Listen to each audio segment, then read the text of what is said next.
Hi అండి, welcome back to my channel. పిల్లలకైతే ఉప్మా రవ్వతో ఇలా చేసి పెట్టండి, చాలా టేస్టీగా ఉంటుంది. సో దానికోసం కావాల్సిన ఇంగ్రీడియంట్స్ అయితే ఇక్కడ నేను 1 గ్లాస్ అయితే ఉప్మా రవ్వ తీసుకున్నాను. అలాగే చిన్న సైజ్ క్యారెట్ అయితే తురిమి తీసుకున్నానండి. ఇప్పుడైతే ప్రాసెస్ స్టార్ట్ చేసేద్దాం రండి. నేను ఇక్కడ 1 గ్లాస్ ఉప్మా రవ్వ తీసుకున్నాను కాబట్టి 3.5 గ్లాస్ వాటర్ అయితే తీసుకున్నాను. స్టవ్ మీద బౌల్ పెట్టుకుని 3.5 గ్లాస్ వాటర్ యాడ్ చేశాక ఈ తురుము కూడా దాంట్లోకి యాడ్ చేసేసి ఒక్కసారి బాగా మిక్స్ చేసేయండి. మీడియం ఫ్లేమ్లో పెట్టుకొని బాగా మిక్స్ చేస్తూ ఉండండి.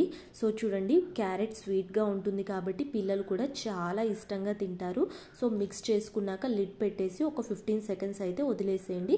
అప్పుడు బాగా కుక్ అయిపోతుంది. ఒక్కసారి లిడ్ తీసి చూద్దామా, ఇది బాగా బాయిల్ అయిపోతుంది కదా. ఇప్పుడైతే ఉప్మా రవ్వ దీంట్లోకి యాడ్ చేసేసుకుందాము. ఒక్కసారి బాగా మిక్స్ అయితే చేసేయండి.